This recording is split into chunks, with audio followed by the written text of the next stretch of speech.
اور اس وقت کو یاد کرو جب کافر لوگ تمہارے بارے میں چال چل رہے تھے کہ تم کو قید کر دیں یا جان سے مار دیں یا وطن سے نکال دیں، تو ادھر تو وہ چال چل رہے تھے اور ادھر اللہ تدبیر کر رہا تھا، اور اللہ بہترین تدبیر کرنے والا ہے۔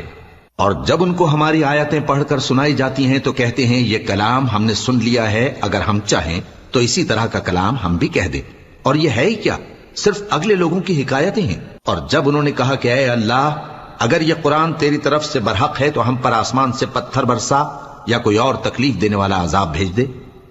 اور اللہ ایسا نہ تھا کہ جب تک اے پیغمبر تم ان میں تھے انہیں عذاب دیتا، اور نہ ایسا ہے کہ وہ تو بخشش مانگیں اور اللہ انہیں عذاب دے۔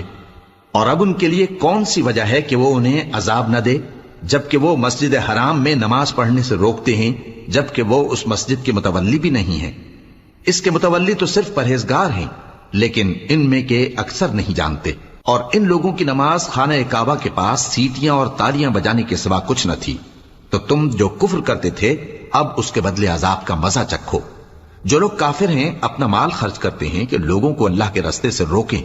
سو ابھی اور خرچ کریں گے، مگر آخر وہ خرچ کرنا ان کے لیے موجب افسوس ہوگا، اور وہ مغلوب ہو جائیں گے، اور کافر لوگ دوزخ کی طرف ہانکے جائیں گے تاکہ اللہ پاک سے ناپاک کو الگ کر دے اور ناپاک کو ایک دوسرے پر رکھ کر ایک ڈھیر بنا دے،